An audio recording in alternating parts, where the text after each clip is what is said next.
Magandang araw po sa inyo, Sir Blair. At sa lahat po ng mga solid na nakikinig sa inyong YouTube channel. Tawagin niyo na lamang po ako sa pangalang Freddy. 36 years old sa kasalukuyan. Matagal na po akong taga-subaybay ng channel ninyo. At ngayon lang po ako nagkaroon ng lakas na loob na sumulat para ibahagi ang aking karanasang hinding-hindi ko po malilimutan nung bata pa ako. Ito ay noong napadpad kami sa isang lugar malapit sa tinatawag naming baluarte ng mga aswang.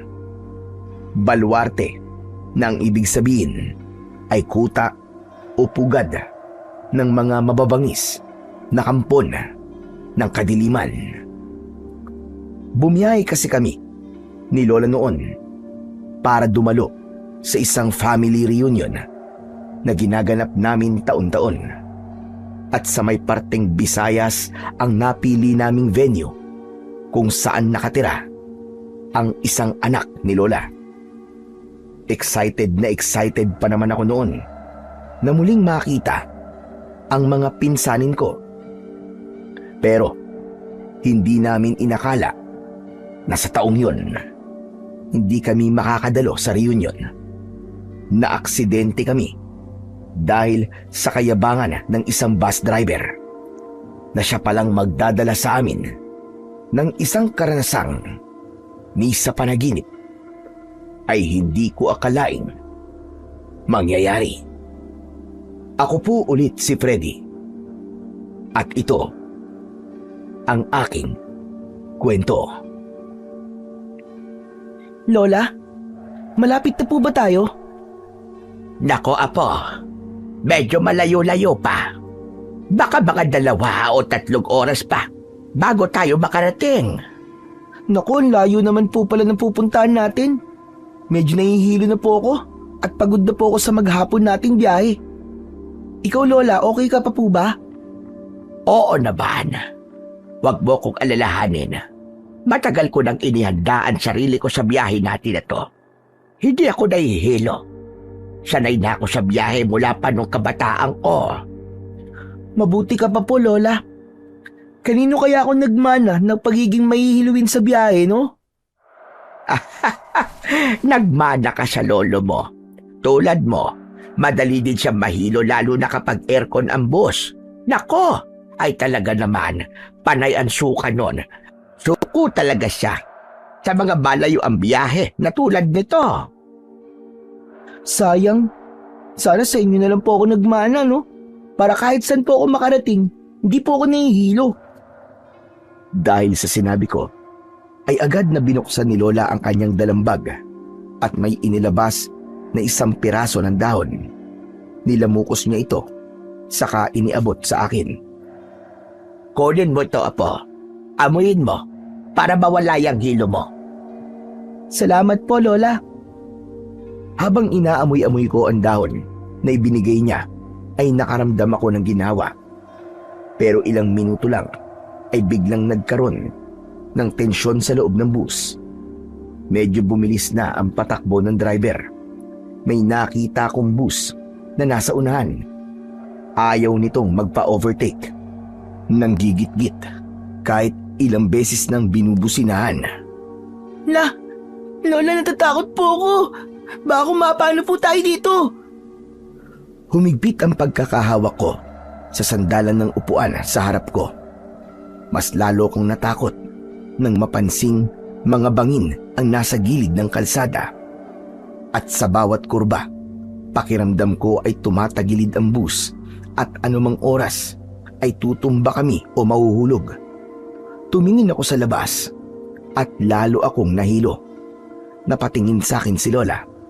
Agad siyang nag-alala nang makitang totoong natatakot ako. Hinawakan niya ng maigpit ang kamay ko na noon ay pinagpapawisan at nanginginig na. Huminahod ka lang, apo. Wala ka dapat na ikatakot kasi kasama mo ko. Walang mangyayaring masama sa atin. Sa sinabi niyang yon, ay medyo nakampante ako. Pero biglang purmeno ang bus nang biglang huminto ang nasa harap niya. Halos mauntog nga ako sa sandalan. Tapos yung driver parang wala lang. Nagmura lang siya ng malutong. Manong driver, abay magdahan-dahan ka naman. May mga batang nakasakay. Natatakot na sila sa pagmamaneho mo. Huwag ka namang magmadali. Ngunit hindi sumagot ang driver. Hindi siya lumingon sa aming mga pasahero. Nang makabawi na siya sa pagkakagulat, muli niyang pinaharurot ang sasakyan at mas lalo pang ang bumilis kesa kanina. Laya na naman siya! Sisingit na naman po!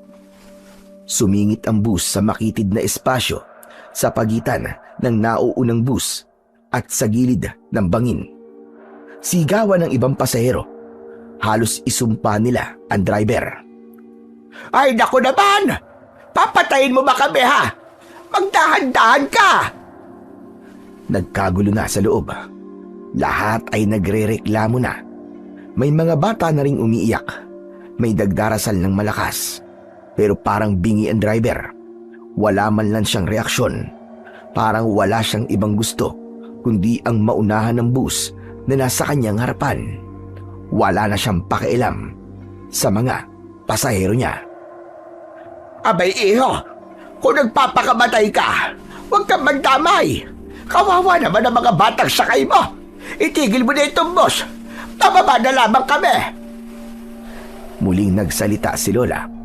Mas nilakasan niya ang boses para siguradong marinig niya, pero wala. Hindi pa rin siya nakinig. Hanggang sa isang beses pa, sinubukan niya na unahan muli yung kabilang bus sa isang alanganing likuan. Masyadong mabilis ang takbo niya, kaya nang tapakan niya ang preno, huli na ang lahat.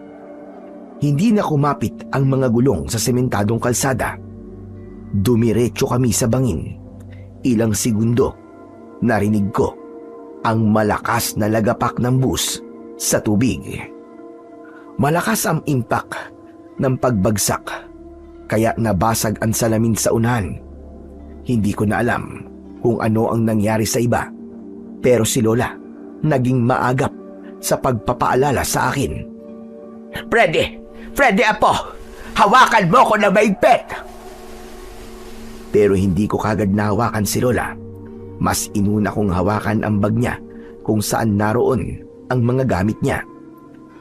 Takot na takot ako noon, pero hindi ako umiyak. Ayoko pang mamatay. Kaya naman, kahit nasa gitna kami ng panganib, pinilit kong maging gising at alerto. Mabilis na lumubog at napupuno na ng tubig ang bus. Sa oras na yon, parang hindi na rin namin alam ni Lola kung ano ang gagawin tulad ng ibang pasahero. Pero nang makita kong basag ang salamin sa tabi namin, doon na kami lumangoy ni Lola palabas sa lumulubog na bus.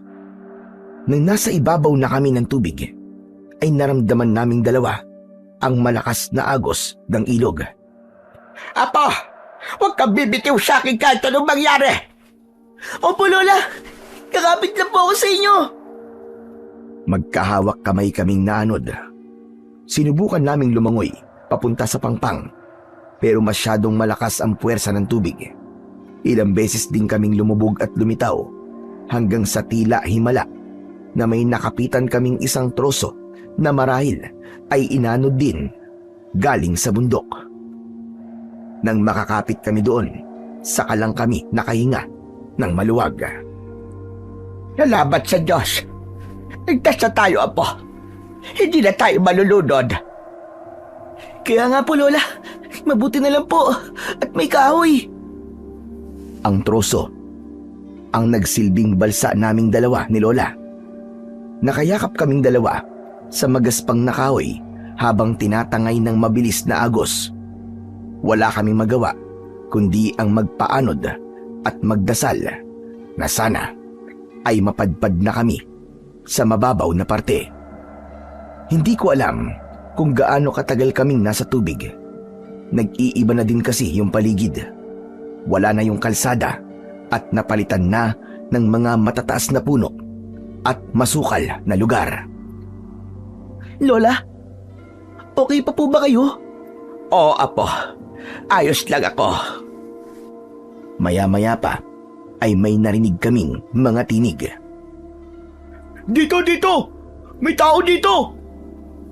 Mula sa talayban, may lumabas na 3 lalaki. Mga mangangaso ata sa lugar na yon. Nakita nila kami ni Lola.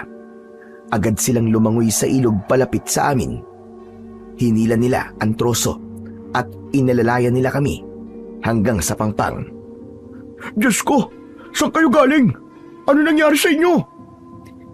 Nahulog po ang sinasakyan naming bus. Doon po sa bangin. Nanlaki ang mga mata ng mga lalaki. Agad na kumilos ang isa at tinignan kung meron kaming mga galos o kung nasaktan ba si Lola. Naku! May sugat ka, Lola! Wala ito. Malayo to sa bituka. Ang apo ko, siya ang tignan nyo kung ayos lang ba siya. Tinignan ako nung isang lalaki mula sa ulo hanggang paa. Doon ko lang din nakita na may mga galos ako sa binti at nanginginig ang aking mga tuhod. Ayos ka lang ba, Totoy? May masakit ba sa'yo? Huwag kang mahihiya. Magsabi ka lang sa akin. Ako po si Freddy, kuya. Huwag po kayong mag-alala, ayos lang po ako. Hindi naman po masakit ang mga sugat ko eh. Totoo naman ang sinabi ko sa lalaking yon. Wala akong nararamdamang sakit o hapdi maliban sa panginginig dahil sa kaba at lamig na nararamdaman ko. Kaya mo bang maglakad? O gusto mo pasanin na lang kita? Kaya ko po, kuya. Mukhang matibay ka, bata. Pati ho kayo, Lola. Milagro po ang pagkakaligtas nyo sa tiyak na kamatayan. Alam nyo ba? Malalim po ang ilog na yan at delikado ang agos, lalo na't katatapos lang po ng ulan. Swerte po at buhay pa kayo. Nanatili kaming nakaupo ni Lola sa damuhan. Pilit na binabawi ang lakas namin. Lumapit ang lalaki at nagpakilala siyang si Badong. Ganon din ang dalawa pa. Malumanay silang nakipag-usap sa amin. Mabuti pa po ay sumama na muna kayo sa amin sa baryo. Kailangan natin linisin ang mga sugat ninyo. Lalo ka na, Totoy. Mapanganib eh. Baka mamaya ma-infeksyon yan. Lalo na't nanggaling kayo sa maduming tubig ng ilog. Salamat, iho. Pero wag na. Ang gusto ko ay dalhin mo na lang kami sa sakayan ng bus. Gusto ko na lang umuwi kasama ang apo ko. Nagkatinginan ang 3 lalaki.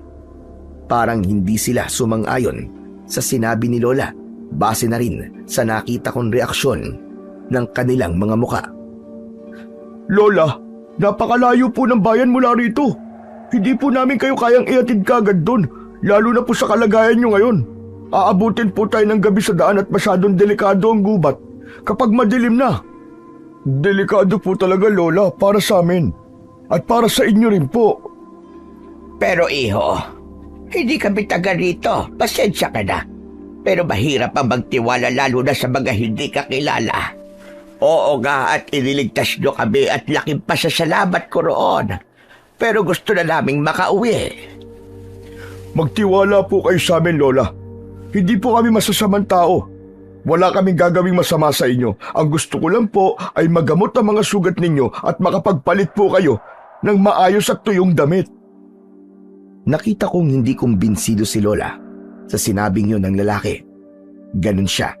Ugali talaga niya na hindi magtiwala sa ibang tao, lalo na at hindi pa niya gaanong kakilala. Tumigil si Badong at tumingin sa akin at pagkatapos ay sa kanya ulit kinausap si Lola. Maawa po kayo sa apo niyo, Lola. Sa ngayon, hindi pa po niya ramdam ang hapdi at kirot ng mga sugat niya dahil sa gulat at kaba sa nangyari sa kanya.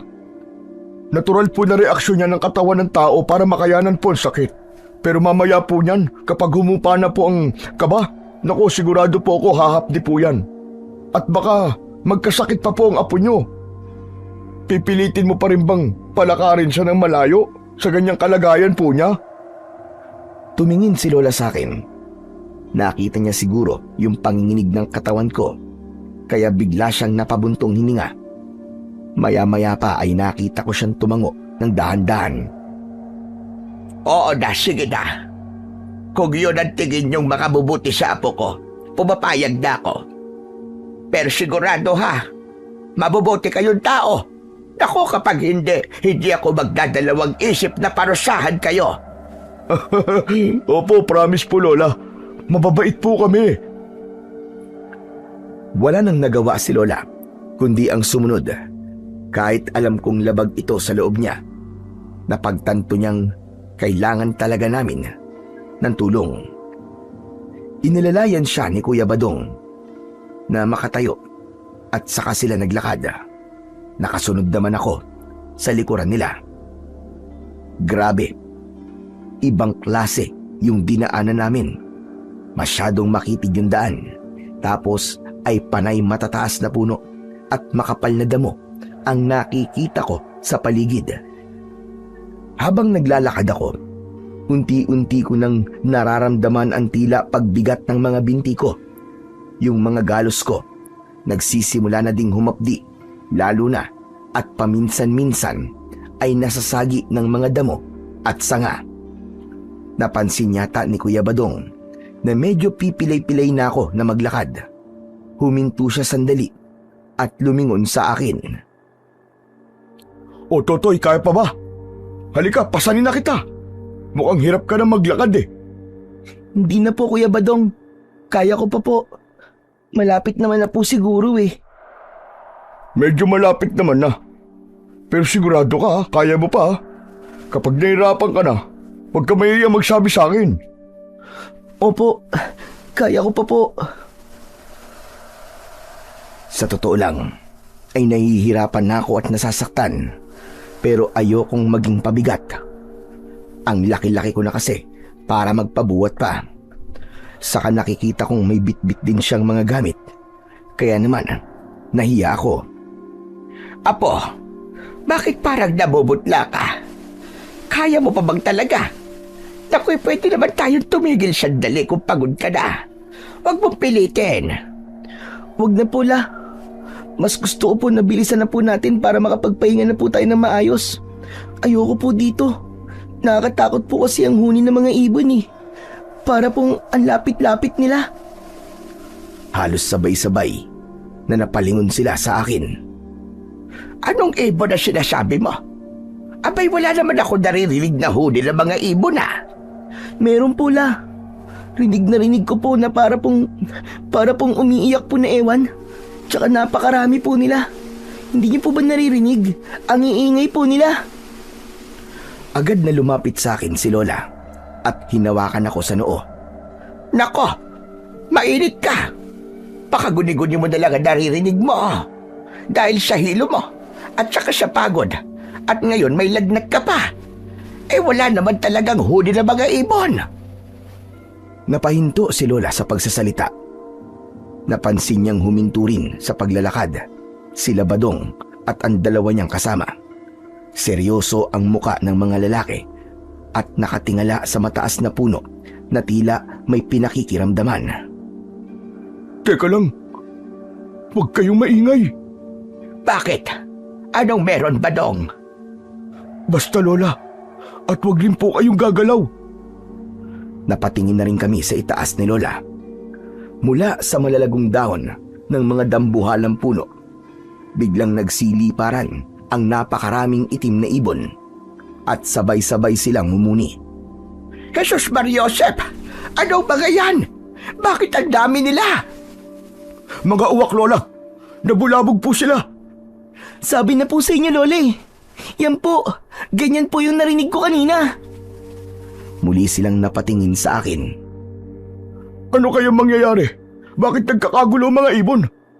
Iba ang pakiramdam ko dito. Agad na ipinaliwanag ng isang kasama ni Kuya Badong na parang isang masamang pangitain ang pagkakagulo ng mga uwak. Magpapaliwanag pa sana ang lalaki pero bigla siyang pinatigil ni Kuya Badong. Tama na yan. Bilisan na natin ang lakad. Hindi maganda na magtagal pa tayo dito. Tara na! Ano bang nangyayari, Badong? Bakit parang natatakot kayo? Ano bang meron talaga? Sabihin nyo nga. Wala naman po nangyayari, Lola. Gusto ko lang po na bilisan na natin ang paglalakad kasi baka may impeksyon na po ang mga sugat ninyo. Kawawa po to si Totoy. Freddy po ang pangalan ko. Hindi po Totoy. Pasensya ka na, Freddy. Nasanay lang kasi ako na yung mga bata sa amin ganyan ang tawag ko. O siya, sige na. Kailangan na natin magmadali. Tumango ako. Muli kaming naglakad. Pero sa muli naming pagpapatuloy, hindi ko maalis ang tingin ko sa itaas. Kahit wala na ang mga ibon, parang nararamdaman ko pa rin na may mga matang nakatingin sa amin mula sa itaas ng mga puno at sinusundan ang bawat hakbang namin. Ilang sandali pa, napansin ko na parang pamilyar na ang daang dinadaanan namin. Pakiramdam ko ay pabalik-balik na lang kami sa daan na yon. Kuya, teka. Malapit na po ba tayo? Bakit parang kanina pa po tayo naglalakad pero parang paikot-ikot lang po tayo? Huwag kang mag-alala, Freddy. Konting tiis na lang. Mararating na natin ang bukana ng baryo. Pero lumipas ang ilang sandali. Naglalakad pa din kami. Wala pa rin akong nakitang kabayan. Kahit si Lola Ising ay hindi na rin nakatiis. Huminto siya sandali at hinarap ang tatlong lalaki. Sandali nga lang, mga iho. Umamin nga kayo sa akin. Naliligaw ba tayo? Saan niyo ba talaga kami dadalhin na? Masyado nang masukal dito. Hindi po tayo maliligaw, Lola. Kabisado po namin ang gubat dahil dito po kami lumaki. Konting tiis na lang po. Kita niyo po ba yung mga malalaking puno na yon? Mula doon po, matatanaw na natin ang baryo. Muli kaming nagpatuloy sa paglalakad. Hanggang sa unti-unti na naming nakita ang isang maliit na baryo. Nagkatinginan kami ni Lola. Sobra kasing tahimik ng lugar. Walang ingay ng mga sasakyan. Tapos, kakaunti lang din ang mga batang nakikita naming naglalaro sa labas ng mga bahay. Naglakad pa kami at huminto sa isang kubo na medyo nakabukod sa iba. Simple lang din ang itsura nito, pero may naramdaman akong kakaibang aura. Ang bakuran niya ay puno ng mga tanim na iba't ibang halamang gamot. Bago pa kami makapasok sa mismong bahay, napansin na namin ni Lola na may ilang nakasabit na bagay sa itaas ng puno at mga bintana. May mga nakataling bawang, ilang piraso ng matitingkad na pulang tela at mga tuyong sanga ng suha. May nakita din akong nakasabit na buntot ng pagi sa gilid ng pintuan. Pasok po kayo, Lola Ising. Freddy. Binuksan niya ang pintuan. Pumasok kami ni Lola at nang nasa loob na kami, nagpaalam na yung dalawang kasama niya. Nang kaming tatlo na lang ang naiwan, agad na kumilos si Kuya Badong. Kumuha siya ng isang palayok at nagsimulang magdikdik ng mga dahon sa kusina. Kumuha rin siya ng mga tuyong sanga para magpaapoy. Napansin kong nakamasid lang sa bawat galaw niya si Lola. Nang matapos, ay lumapit na si Badong sa amin. Bit-bit ang hawak niyang palayok. Ano yung mga dinidikdik mo? At anong gagawin mo sa mga yan? Ito po ba, Lola? Gamot po ito para sa mga sugat ninyo. Itong dinikdik ko, mabisang pampaampat ng kirot, sakit, at para maiwasan din ang pamamaga at impeksyon. Maya-maya lang po, itatapal ko na po mga ito sa mga sugat nyo. Pero kailangan ko munang hugasan ang mga yan bago tapalan. Pagkasabi nun, ay kumuha siya sa labas ng isang bungkus ng dahon at nilagay yon sa kumukulong tubig. Mga dahon naman po ito ng sambong at alagaw. Iinumin po ito ni Freddy mamaya para di siya tuluyang lagnatin. Tapos ito naman po mga dahon ng bayabas ang ipanlilinis natin sa mga sugat. Paano ka natutong manggamot? Bakit alam mo ang mga yan? At saka parang kabisado mo ang gamit ng bawat halaman na nasa bakuran mo. Naku kung hindi niyo po natatanong, anak po ko ng isang dating albularyo dito sa baryo namin. Itong mga gamot na to ang ginagamit sa akin ni tatay nung buhay pa siya. Kapag nilalagnat ako o kaya may masakit sa akin, naglalaga siya ng mga gantong dahon tapos pinapainom sa akin. Aba, mabuti at natatandaan mo pa ang mga yan. Mukhang magaling ka ding manggagamot, iho. Naku, hindi naman po masyado, Lola. Malayo-malayo po ako sa galing ng tatay ko. Hindi po kagaya niya. Laking panghihinayang ko nga po na hindi ko po kayang ituloy o gawin yung mga nagagawa niya noon. Apay bakit naman? Hindi ka ba niya tinuruan? O hindi ka ba niya pinamanahan ng mga dapat mong mamana bilang isang anak ng magaling na albularyo? Ano ho kasi, nung buhay pa po siya, parang laro lang po sa akin ng lahat ng ginagawa niya. Wala po akong pakialam. Kapag tinuturuan niya po ako, hindi ko po kinakabisa. Lalo na po yung mga orasyon at mga tamang paggamit ng mga anting-anting. Kapag nagtuturo siya, madalas lumalabas lang po sa kabilang tenga ko. Kasi ang gusto ko lang po nun, puro laro lang, puro pakikipagbarkada. Kaya nga nagsisisi ako ngayon. Abay sayang naman talaga kung ganon. Nung mawala ang tatay mo, meron bang pumalit sa kanya? Wala nga po Pero meron naman pong ibang albularyo dito, kaya lang po, hindi po siya kasing husay ni tatay. Talagang wala pong katulad ng tatay ko, Lola. Napatitig ako kay Kuya Badong. Oh, bakit? May dumi ba sa mukha ko? Kanina ka pa nakatitig sa akin, Freddy Wala naman po, Kuya Badong. Pero meron lang po akong gustong tanungin sa inyo. Ano ba yun? Para saan po yung mga nakasabit sa labas ng pinto nyo at mga bintana? Yun ba? Proteksyon yun. Alam niyo naman, nasa liblib na lugar kami, kaya naglalagay kami niyan para proteksyon. Proteksyon?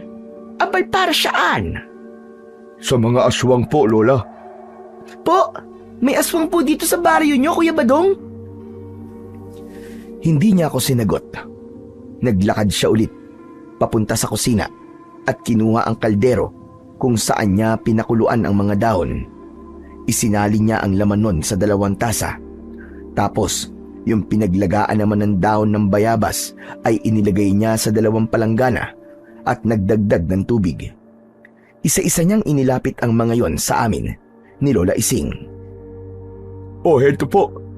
Inumin niyo na po hanggang mainit pa. Medyo tiis lang po ng konti mapait ho yan Ang mahalaga po ay gumaling kayo kagad, lalong-lalo ka na, Totoy. Para kapag magaling ka na, may hahatid namin kayo sa bayan, dun sa may sakayan. Ikaw ang maghahatid sa amin. Naku, hindi po. Ang totoo po niyan, hindi pa po ako nakakarating sa bayan kahit minsan Iilan lang po talaga sa amin na nakakapunta dun. Tanging sina Kapitan at yung mga kasama niya lang. Magpapasama po tayo sa kanila kapag nagkataon para makauwi po kayo. Ganun ba? O sige. Akin na yan at iinumin ko na. Ikaw din na po. Ubusin mo ang lahat ng yan nang di na lumubha ang lagnat mo. Opo, Lola. Inabot ko ang tasa at sinimulang inumin. Totoo nga, medyo mapait ang gamot. Badong. Salamat sa pagtulong mo sa amin. Nakapasensya ka na kung medyo masungit ako kanina. Medyo nag-alangan lang talaga ako kasi hindi ko pa kayo kilala. Naku, ayos lang po yun, Lola. Naiintindihan ko naman po kayo. Habang iniinom namin ang mainit na tasa, inihanda na niya ang paghugas sa mga sugat namin. Itinapat niya ang isang palanggana sa akin at hinawakan niya ang aking mga paa. Sige, ibabad mo ang paa mo dito at ako na ang bahalang maghugas ng mga sugat mo. Lola Ising, siya na po muna ang uunahin ko Nako, huwag mo na akong alalahanin. Ako na lamang ang gagawa na sa akin. Kaya ko naman to, iho. Sige ho, kayo po ang bahala, Lola. Inilubog ko ang aking mga paa sa palanggana. Ramdam ko agad ang bahagyang hapdi nang madikit ang tubig sa mga sariwang galos ko. Pero mabilis din itong napalitan ng nakaka-relax na pakiramdam. Maingat na kinuha ni Kuya Badong ang isang piraso ng tela at dahan-dahang sinimulang linisin ang paa ko. Tiisin mo lang ng konti, Freddy Kailangan maalis ang mga dumi mula sa ilog at dun sa mga nilakaran natin kanina para hindi mamagato bukas.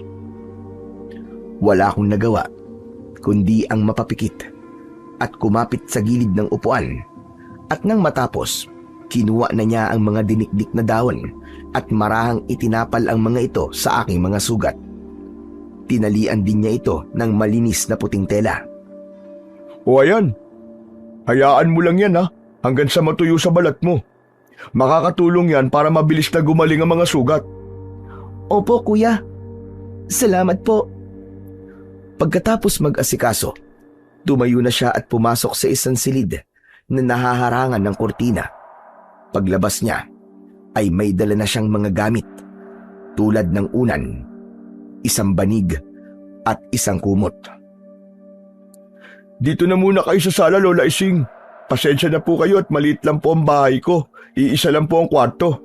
Nako, iho. Huwag kang humingi ng pasensya dahil sobra-sobra na itong naitulog mo sa amin. Maraming salamat talaga. Ay oo nga pala, may nakalimutan pa ako. Pumasok siya ulit sa silid niya at paglabas niya ay may bitbit na siyang ilang piraso ng mga damit. Ito po pala ang bihisan nyo. Pagpasensyaan nyo na po, Lola Ising Mangyaring naiwang damit lang po yan ng namayapang nanay ko. Medyo matagal na nga pong nakatago yan sa damitan Tapos ito naman ang para sa'yo, Totoy. Mga damit ko yan nung medyo kasing laki mo ko. Mga luma na talaga pero maayos pa naman, pwede pang gamitin. Nako, salamat, iho. Sa wakas ay makakapagbihis na rin kami ng apo ko ng tuyong damit. Sige po, kayo na po ang bahala muna dito. Pupunta lang po ako dun sa may tumana para manguha po ng maiulam natin mamaya ng gulay. Matulog na ho kayo para makapagpahinga po kayo ng maayos. O sige, iho. Maraming salamat uli sa'yo. Wala pong anuman yun. Tumalikod na si Kuya Badong at naglakad palabas ng kanyang kubo. Naiwan naman kami ni Lola Ising sa loob ng bahay. Nagpunta sa kusina si Lola at hinanap doon ang CR, pero sabi niya ay nasa labas pa daw. Diyan ka lang muna, apo, ha? At dito na ako sa kusina magpapalit ng damit. Ikaw din, apo. Pagpalit ka na nang maging maginhawa na ang pakiramdam mo. Opo, Lola. Nang matapos kaming magbihis, ay agad na inilatag ni Lola ang banig sa saig na kawayan. Agad niya akong pinahiga. Sige na, matulog ka na, apo. Bukas makalawa tsak na babalik na ang lakas mo. Magpagaling ka agad para makauwi na tayo. Sige na, pumikit ka na. Babantayan naman kita. Ngumiti ako kay Lola bilang pagsang-ayon. Laking ginhawa nang mailapat ko ang aking likod sa banig. Agad akong inantok. Pero sa kabila nito, hindi ako kagad nakatulog. Kung ano-ano kasi ang pumapasok sa isip ko. May tanong ako na hindi nasagot ni Kuya Badong kanina. Tapos ay napatingin ako sa may pinto at doon sa bawang na nakasabit. Lola, totoo kaya yung sinabi ni Kuya Badong kanina na may aswang dito? Naghintay ako sa sagot, pero hindi sumagot si Lola. Bagkos ay narinig ko ang marahang hilik niya. Nakatulog siyang nakaupo. Ang ulo ay nakatagilid at bagyang nakabukas ang bibig. Marahil sa sobrang pagod. Si Lola talaga. Magbabantay daw pero nauna pang nakatulog. He? Hayaan mo na. Kawawa naman si Lola. Inayos ko ang unan at pilit kong pinikit ang mga mata ko hanggang sa tuluyan na rin akong nilamon ng antok. Ilang oras ang nakaraan ay nagising ako nang may maamoy na mabango at masarap na tinola. Kilalang-kilala ko ang aroma ng pinakuloang karne ng manok at yung amoy ng inihalong dahon ng sili. Paborito ko kasi ang tinola, kaya hindi ako pwedeng magkamali. Nilingon ko si Lola sa tabi ko, pero wala siya. Narinig ko ang boses niya na galing sa kusina. Magkausap sila ni Kuya Badong. Alam mo, iho, kanina pa akong nag-iisip. Doon sa sinabi mo na may aswang dito sa baryo nyo. Pwede mo bang ipaalam sa akin kung ano ang nangyayari dito? Lola, hindi ko po ugaling manakot na mga dayo tulad ninyo. Pero dahil nandirito na lang din kayo, sasabihin ko na po ang totoo. Anong totoo? May isang lugar po dito sa gubat na tinatawag namin balwarte ng mga aswang. At doon po nakatira ang mga nilalang na matagal ng kaaway ng aming maliit na baryo. Ano ka mo? Baluarte? Isang kuta o pugad ng mga aswang? Teka, kung gano'n ay hindi lang isa ang tinutukoy mong aswang, kundi marami sila, gano'n ba? Opo, Lola. Marami po talaga sila. Higit pa sa doble ng kabuuang bilang ng mga tao dito sa baryo namin. At ang mahirap pa niyan, mamayang gabi kabilugan na naman po ng buwan. Yun po ang oras na pinakakinatatakutan ng lahat ng tao dito. Bakit? Ano bang meron kapag kabilugan ng buwan? Kapag bilog po ang buwan at maliwanag na maliwanag, sasalakay po ang mga aswang dito sa baryo namin. Mangunguha po sila ng kanilang mga biktima. Marami na po kaming kababaryo na nawala o natagpo ang patay. Nakoy, nakakabahala naman palang nangyayari dito sa inyo. Maraming buhay ang nasasayang dahil sa katakawan ng mga aswang na yan. Yun nga po eh. Tumasalakay po sila dito sa amin para gawin lang po kaming pagkain. Pero wala naman po kami magagawa. Lubha po silang malalakas. Wala man lambang tumutulong sa inyo? O wala man lambang lumalaban tulad ng mga albularyong sinasabi mo? Hindi nila nilalabanan ng mga aswang? Hindi po. Mangyaring maging sila po ay takot din. Pero alam niyo po ba, nung buhay pa po ang tatay ko, hindi po ganito rito. Kahit papano payapa po ang baryo namin. Si tatay po ang nagsisilbing tagapagtanggol namin laban sa kanila. May mga gamit po kasing anting-anting ang tatay ko at madami din po siyang alam na mga orasyon. Tapos magaling din po siyang humawak ng iba't ibang klaseng sandata. Magaling po siya. Kaya niyang protekta ng buong baryo laban sa mga aswang na yun. Hindi sila basta-basta nakakapasok ng ganun-ganun lang. Kung kaya ng tatay mo, bakit hindi nila kaya? Ikaw, bakit parang takot na takot kayong lahat? Natatakot ako, Lola. Natatakot ako kasi wala na si tatay. Ako dapat yung tagapagmana niya at magpapatuloy na sinimulan niya. Pero wala ho akong alam eh.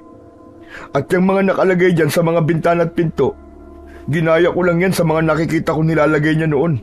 At hindi ko alam kung hanggang kailan yan tatalab laban sa mga aswang na yun. Tatalab naman ang mga yan, iho. Pero proteksyon lang yan laban sa mga karaniwang aswang. Ano pong ibig niyo sabihin, Lola Ising? Iba-iba din kasi ang uri ng mga aswang. At bawat isa ay may kanya-kanyang kalakasan at kahinaan. Kung pagkaraniwang aswang lang, madali lang silang kalabanin at itaboy. Pero kung tulad ng mga gabunan at iba pang mas malalakas na uri ng aswang, hindi sila matatakot sa mga proteksyong yan. Tumayo na ako sa aking higaan. Matapos kong ayusin ang pinaghigaan ay dahan-dahan akong pumasok sa kusina at lumapit kay Lola. Delikado pala dito sa lugar niyo, Kuya Badong. Mukhang mas nakakatakot pa po to kaysa sa naranasan naming aksidente ni Lola. Freddy, gising ka na pala. Halika na, umupo ka na at malapit na akong maghain nang makakain na tayo. Kakain na po tayo ng tanghalian? Nako, hapunan na ngayon, Freddy, ano ka ba? Masarap ang tulog niyong maglola kanina kaya hindi ko na kayo ginising. Hinayaan ko na lang na makabawi ang mga katawan ninyo sa pagod. Nabanggit ng lola mo kanina na paborito mo pala ang tinola. Kaya nagkatay na lang ako ng manok imbis na magluto ng gulay. Mainam sa yon, sabaw. Salamat po, Kuya Badong. Ang bait-bait niyo po talaga. Ilang sandali lang ay naghain na si Kuya Badong ng ulam sa gitna ng lamesa. Nagsimula na kaming kumain. Ngunit sa kalagitnaan ng aming pagkain, biglang may kumatok. Hindi lang basta katok, parang kinakalampag nito ang pintuan. Napatigil kaming lahat. Nagkatinginan sila, Kuya Badong at Lola. Dahan-dahang tumayo si Kuya Badong. Dito lang po muna kayo ha. Huwag po kayo lalabas. Lumabas na siya ng kusina. Agad ko sana siyang susundan, pero hinawakan ni Lola ang kamay ko at sininyasan na huwag akong maingay. Maya-maya ay biglang may nagsalita. Galit na galit ang tono nito habang nakikipag-usap kay Kuya Badong. Ano itong nabalitaan ko, ha, Badong? May nakakita daw sa inyo kanina na may kasama kayong isang matanda at isang batang dayo. Totoo ba yun, ha? Opo, Kapitan. Meron nga po. At sino naman ang nagbigay sa'yo ng pahintulot para gawin yon? Wala po, pero kasi naaksidente daw po sila at nahulog sila sa ilog. Tinangay po sila ng tubig hanggang dun sa may... Wala akong pakialam kung ano man ang nangyari sa kanila o kung saan lupalop sila ng galing. Pero ikaw, Badong, alam mo ang batas dito sa atin. Mababait naman po sila, Kapitan At mukhang mapagkakatiwalaan. Mababait? Sigurado ka? Baka mamaya mga aswang ang mga yan at nagpapanggap lang na mga mababait. Naku, hindi po. Hindi naman po sila aswang Sigurado po ako dun. Sigurado ka? Bakit? Katulad ka na ba ng tatay mo ngayon? Marunong ka nang tumingin kung aswang o hindi ang isang naligaw na tao dito? Talaga bang ipapahamak mo ang buong baryo dyan sa katangahan mong yan? Bawal magpapasok ng sino mang hindi taga rito, lalo na kabilugan ng buwan mamaya. Hindi ba naisip na baka pinapain mo kaming lahat? Naku, hindi po. Nagkakamali po kayo, Kapitan. Nagkakamali? Ang kapal ng mukha mong sabihan ako yan. Hindi ba't nun ay ginawa mo din ito? Ano nangyari? Muntik mo nang isangla sa demonyo ang lahat ng taong nakatira dito. Hindi po, Kapitan. Sa pagkakataon po ito, alam ko po hindi nila ako niloloko. Mabubuting tao po talaga sila, Kapitan. Wala po silang kinalaman sa mga kinatatakutan natin. Sugatan po ang matanda at may lagnat naman po ang bata.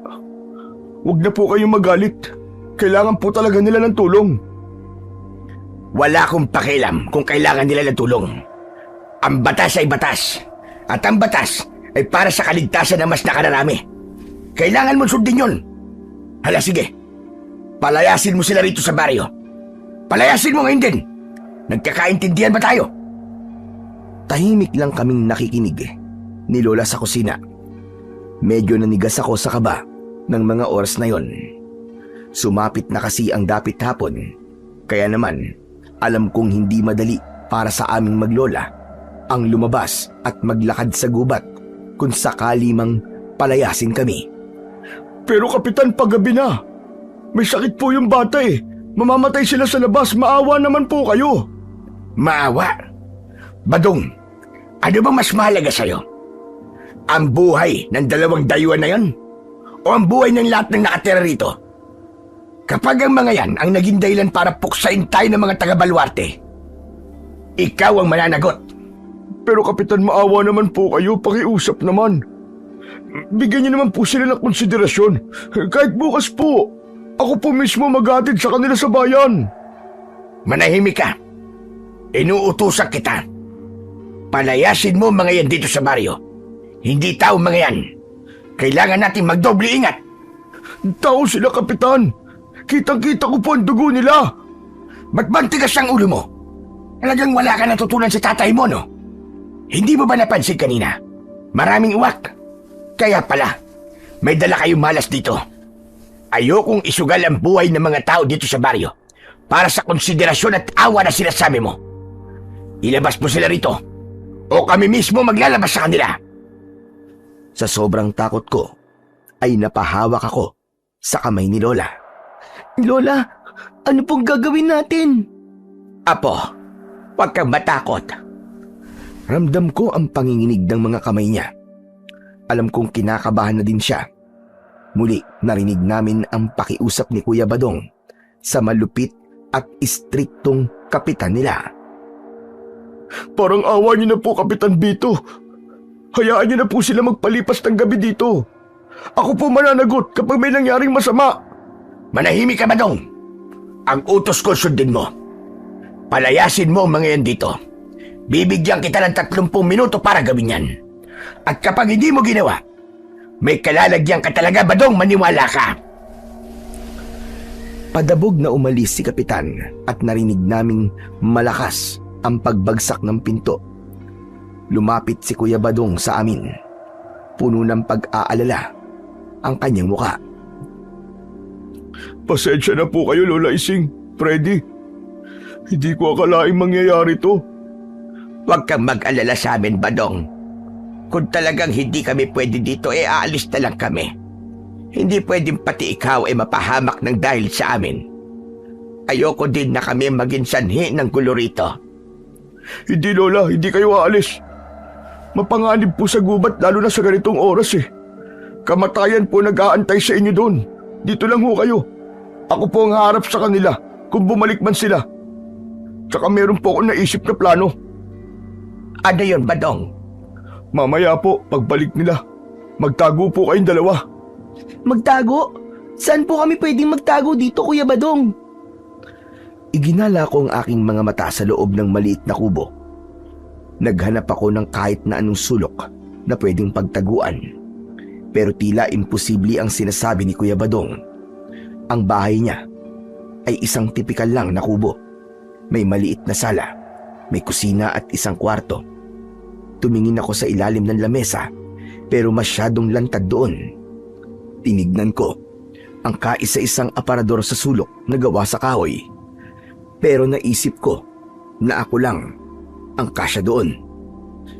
Teka, Kuya Badong, nagbibiro ka ba? Wala namang matataguan dito eh. Kung papasok sila dito, makikita nila kami.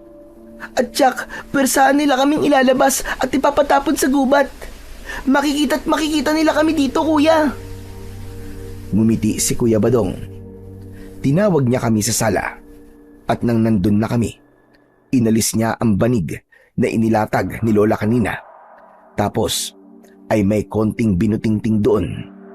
Maya-maya pa ay may iniangat siya. Isang trapdoor o isang maliit na pintuan. Dito po, nung buhay pa si tatay, gumawa siya ng maliit na silong sa ilalim mismo ng bahay namin. Dito nung nagtatago si tatay kapag kailangan niya ng katahimikan. Sigurado ka bang ligtas kami riyan? Hindi ba nila kami mahahanap kung sakaling pasukin nila ang bahay mo? Naku, hindi po, Lola Ising. Wala pong nakakaalam ng taguan na yan maliban sa akin at kay tatay.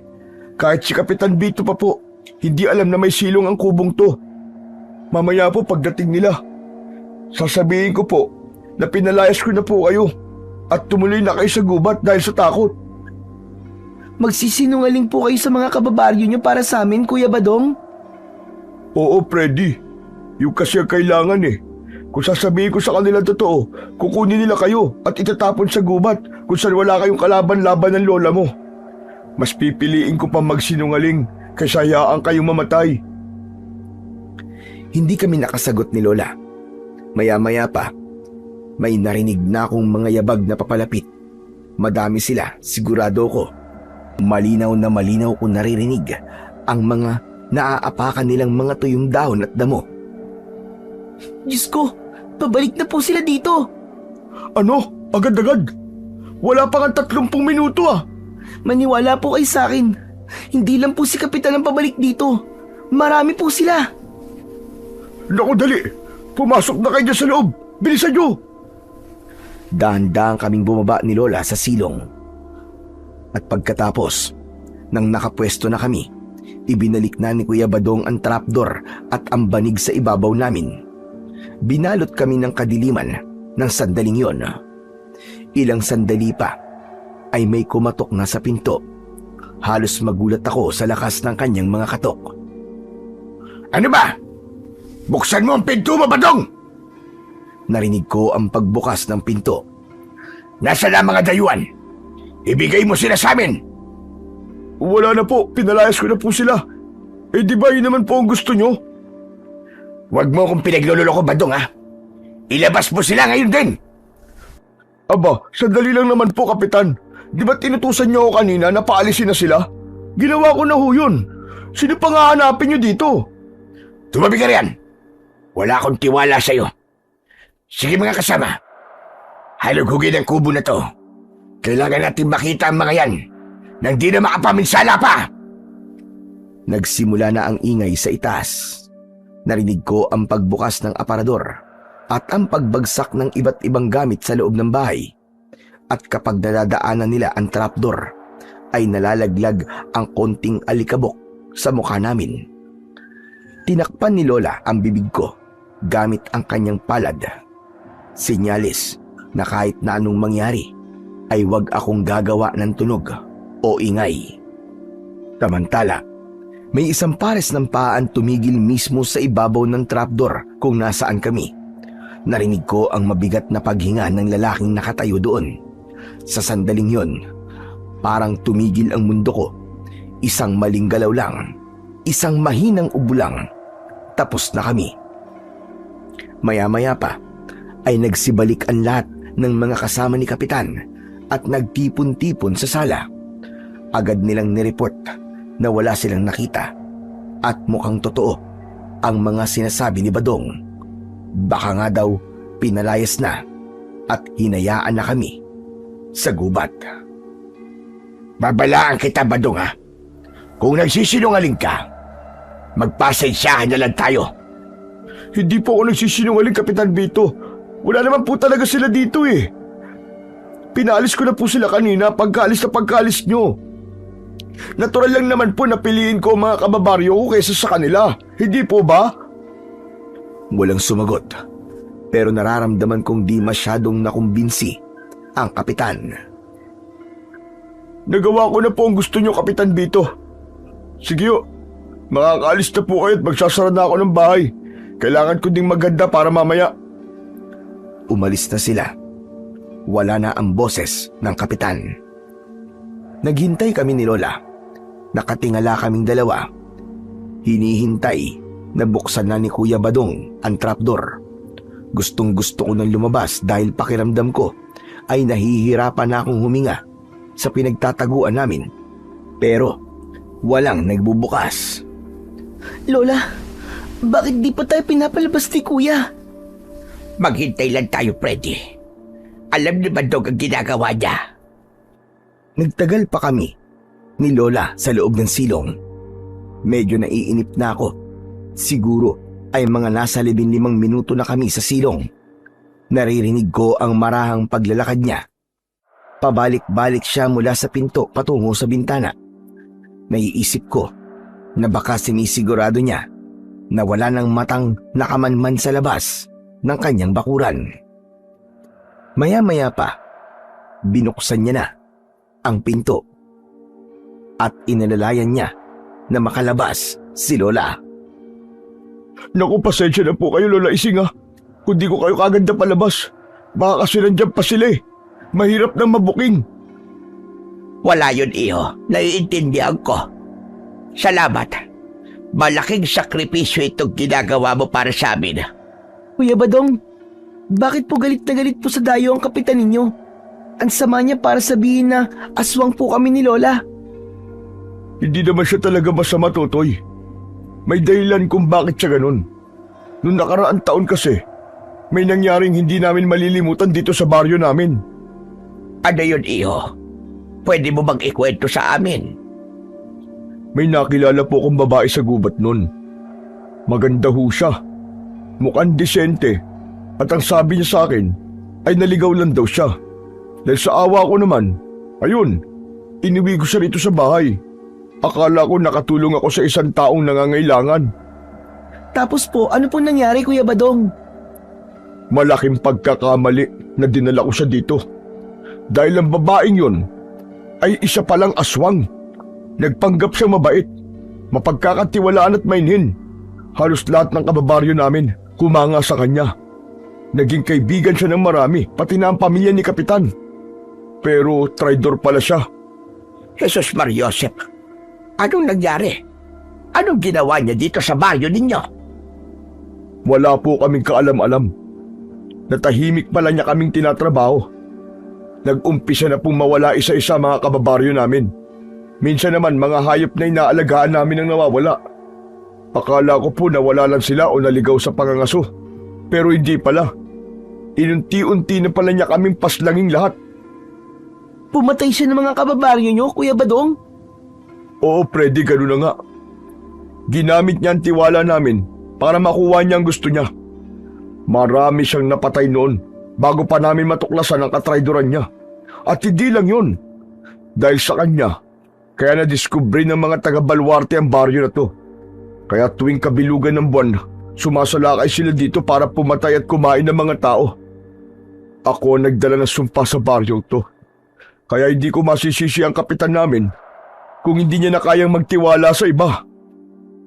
Ngayon ay naiintindihan ko na. Kaya pala ganun na lamang ang galit niya sa'yo. Takot na siyang maulit ang nangyari doon. Opo, para sa kanya ang bawat dayuhan na mapapadpad dito sa amin ay ituturing niyang banta sa amin. Kaya Freddy, Lola Ising, huwag niyo po sanang masamain ang pagiging istrikto ni Kapitan. Kasalanan ko yun kung bakit siya ganun. Ako po talaga nagkamali eh. Kasalanan ko ang lahat ng takot na nararanasan nila sa baryo ngayon. Wala akong silbi. Hindi kasi ako katulad ng tatay ko. Huwag niyo pagsisihin ang sarili niyo. Di niyo naman po alam na ganun siya, di ba? Hindi nga, Freddy. Pero kasalanan ko pa rin yun eh. Ako nagdala sa kanya rito eh. Ako nagbukas ng pinto ng baryo para sa isang halimaw. Kundi dahil sa akin, wala sana napahamak na kababaryo ko. Pero iho, bakit tinutulungan mo pa rin kami? Nagkamali ka na nun at naging mityayo ng buhay ng mga kababaryo mo. Paano ka nakasisiguro na hindi ka na nagkakamali ngayon sa pagpapatuloy sa amin? Lola, ano namang klaseng tanong yan? Baka mamaya isipin pa ni Kuya Badong na aswang din tayo. Ayoko mapalayas dito, Lola, lalo't gabi na. Sasagutin ko ang tanong niyo, Lola. Tinulungan ko kayo dahil nakita ko kayo sa ilog. Takot na takot ang mga mata niyo habang humihingi na sa klolo. Ang mga taga-Baluarte hindi sila marunong matakot sa kamatayan. Dahil sila ang kamatayan. Naniniwala ako mabubuti kayong tao at ayoko madamay kayo sa trauma ng baryo na to. Kaya kahit itaya ko ang buhay ko ngayon kay Kapitan, alam kong tao ang tinatago ko dito sa pamamahay ko. Nakahinga ko ng maluwag nang marinig ang sinabing yun ni Kuya Badong. Hinawakan ni Lola ang mga kamay niya. Mahirap pala ang kalagayan mo, iho. Malalaman at malalaman nila na itinago mo kami dito. Paano may papaliwanag ito sa kanila? Tatanggapin ko na lang po kung ano mang parusa ang ibibigay nila sa akin. Bukas ng umaga, iatid mo na lang kami kung saan mo kami nakuha. Susundan na lang namin ng ilog. Tiyak kung makakalabas kami ng gubat sa pamamagitan nun. Ayaw namin magkagulo dito dahil sa amin. At mas lalong ayoko naman na mapahamak ka ng dahil sa amin, Badong. Pero baka maligaw po kayo ron. Hindi mangyayari yon. Magtiwala ka sa kakayahan namin maglola. Kayo ho ang bahala kung yan po ang gusto nyo. Pero teka, anong oras na po ba? Naku, kailangan na natin maganda. Parating na po ang mga taga-Baluarte. Ang mga aswang, Kuya. Naku, Tepok, ano pong gagawin natin? Asin. Kailangan natin ng maraming asin. Sige na, iho. Gawin mo na dapat mong gawin. Saka pala, yung bag ko, Freddy. Nakita mo ba kung nasaan? Opo, Lola. Naku, mabuti nilang pala. At hindi yun nakita nila Kapitan kanina. Kundi, lagot po tayo. Pasalamat na lang tayo. At tinulungan tayo ng Panginoong Diyos para hindi makita yon. Umalis na si Kuya Badong at pumunta sa kusina para kumuha ng asin. Maya-maya pa ay nakita kong hinahagisan niya na ang lahat ng sulok ng bahay, lalo na sa may bandang pintuan at tapat ng bintana. Hinayaan lang namin siya ni Lola Ising. Lola, bakit hindi niyo po sinabi kay Kuya Badong po ang tungkol sa inyo? Para naman hindi na po siya matakot ng ganyan. Walang dapat na makaalam. Ayoko magtagal dito, Apo. Ibig bang sabihin yan, wala kayong balak na tulungan ng mga tao rito? Nakita niyo naman po kung paanong handang isakripisyo ni Kuya Badong ang sarili niya para po sa atin. Bumuntong hininga si Lola. Alam ko ang sekreto niya. Sa baryo namin ay hindi siya ordinaryong matanda. Kinakatakutan siya at iginagalang na albularyo. Pumapatay din siya ng mga aswang. Marami ng aswang ang sumubok sa kanya noon, pero lahat sila ay natalo o napatay niya gamit ang kanyang lihim na orasyon at mga gamit na siya lamang ang nakakaalam na gamitin. Hindi tayo napadpad dito para makipaglaban. Aksidente lamang ang pagkakaanod natin dito. Kapag nagpakilala ko, baka hindi na tayo pakawalan ng mga tao. Gagamitin na nila ako para pumaslang ng mga kalaban nila. Ayokong maging mersenaryo ng ibang baryo. Lola, ano po bang masama dun? Di ba tungkulin niyo naman po yun? Iba ang sitwasyon dito, Apo. Narinig mo naman na sinabi nila, hindi ba? Maraming aswang ang kalaban nila. Sa tingin mo ba ay kakayanin ko yun? Abay, matanda na ako, Apo. Pero pwede naman po tayong tumulong sa paraang kaya natin, Lola. Tsak naman po na hindi tayo lalaban na tayo lang. Hindi pwedeng magtiwala agad-agad sa ibang tao. Kapag nalaban nila kakayahan ko, may posibilidad na ituring nila akong armas. Ako ang ibabala nila sa baluarte para ubusin ang mga kaaway nila. At kapag tapos na ang laban, baka hindi na rin nila tayo paalisin dahil kailangan nila ng proteksyon habang buhay. Ayokong maging bilago sa sarili kong kakayahan, lalo na dito sa lugar na hindi naman atin. Pero Lola, kawawa naman po sila dito. Tama na. Basta huwag ka na lang maingay. Uuwi na tayo bukas. Bigla kaming napahinto sa pag-uusap nang makita namin si Kuya Baldo na nagsasaboy na ng asin sa sala. Naku, pasensya na po ah. Kailangan niyo po munang tumabi ng konti para masabuyan ko po ang parting yan. Tumingin si Lola kay Kuya Badong. Nakita ko ang bagyang paglambot ng kanyang ekspresyon. Marahil ay naawa siya sa binata na pilit ginagawa ang lahat kahit kulang sa kalaman. Dahan-dahang lumayo si Lola at lumapit sa kanya. Hindi sapat ang mga pangontra mo, iho. Akin na. Ibigay mo sa akin yan. Tapos kumuha ka ng isang pirasong telang puti at itak na walang kalawang. Dali, bago pa sila dumating. Po, bakit po kailangan ng itak at puting tela? Huwag ka na maraming tanong, iho. Sige na, gawin mo na lamang ang inuutos ko sa'yo. Ngayon din. Kita ko ang pagtataka sa muka ni Kuya Badong, lalo na nang marinig niya ang boses ni Lola. Hindi na ito tulad kanina. Puno na ito ngayon ng otoridad na parang kahit sino ay mapapasunod niya. At ikaw naman, Freddy, kunin mo ang bag ko. Ilabas mo ang pulang pitaka. Mabilis kong kinuha ang bag niya. Habang nakatalikod ako, ay hindi ko mapigilang mapangiti. Alam ko kasi na kahit na anong tanggi ni Lola kanina, hindi niya talaga matitiis si Kuya Badong, lalo na't nakikita niyang tapat ang binata sa pagtulong sa amin. Inabot ko sa kanya ang maliit na pulang pitaka. Ilang sandali pa ay bumalik na rin si Kuya Badong, bitbit ang isang mahabang itak at malinis na telang puti. Nanginginig ang kamay niya habang iniaabot ito kay Lola. Heto na po, Lola Ising.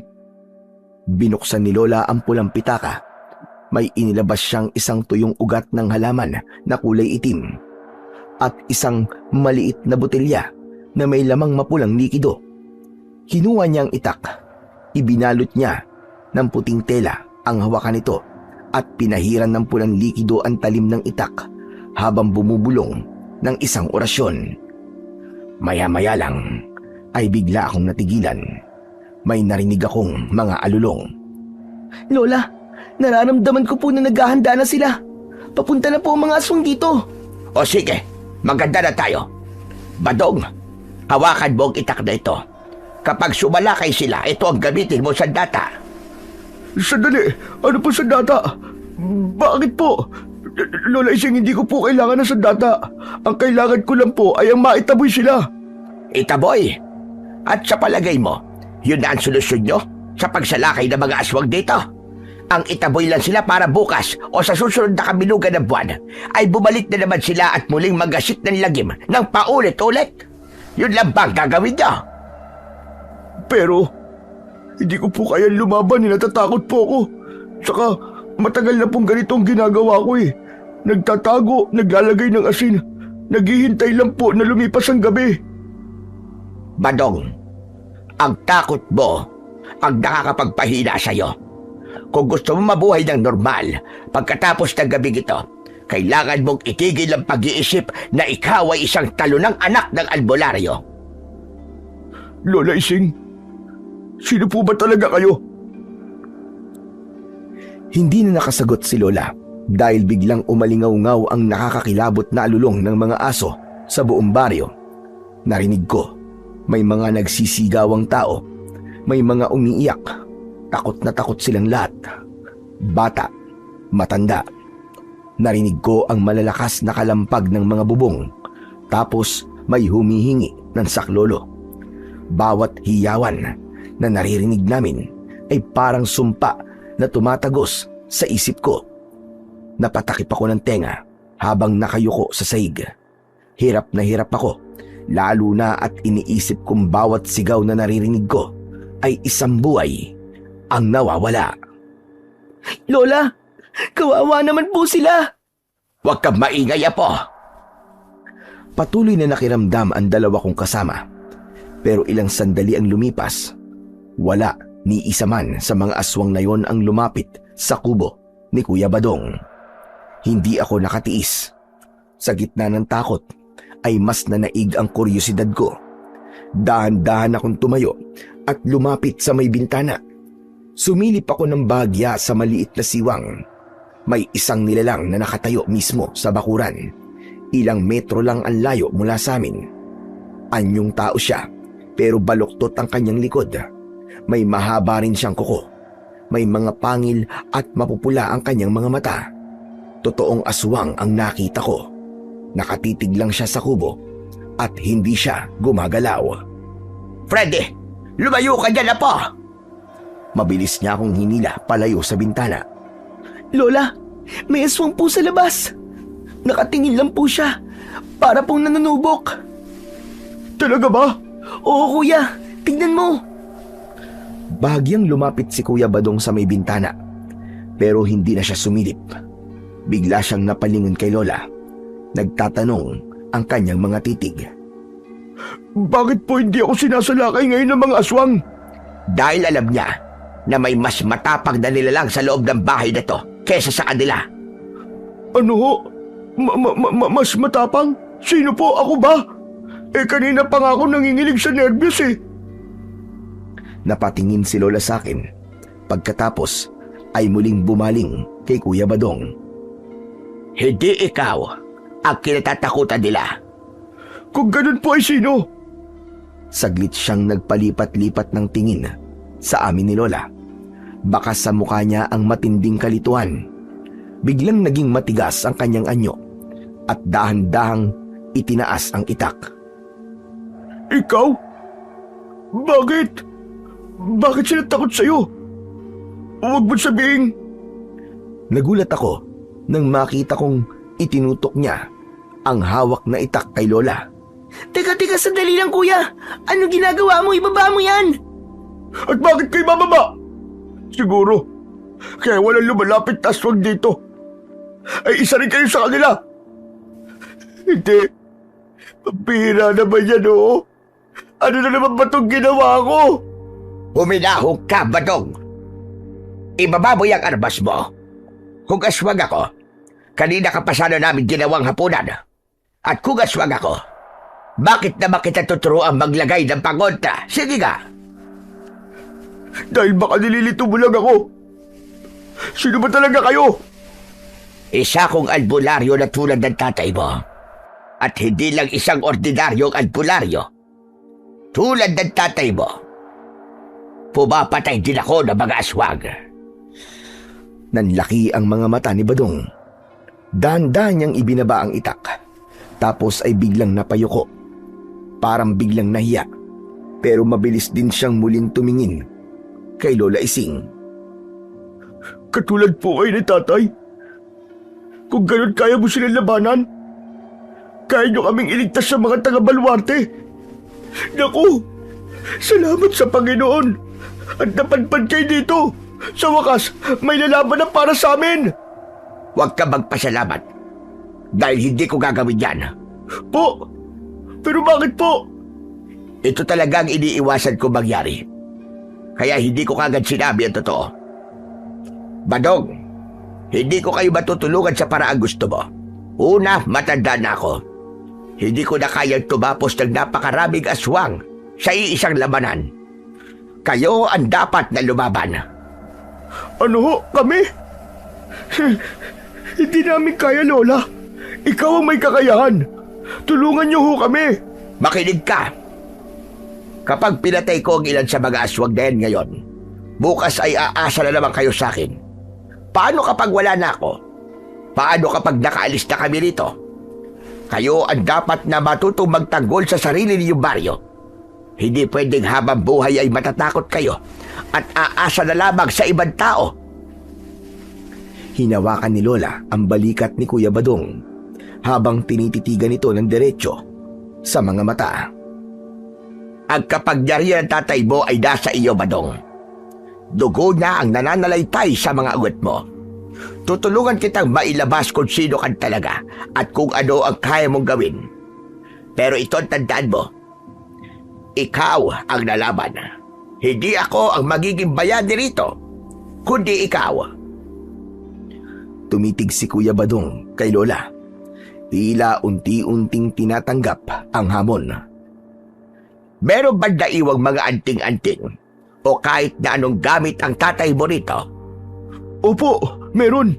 Meron po siyang itim na kahon sa ilalim ng higaan. Sabi niya wag ko raw po ito bubuksan hanggat hindi pa ako handa. Handa ka na.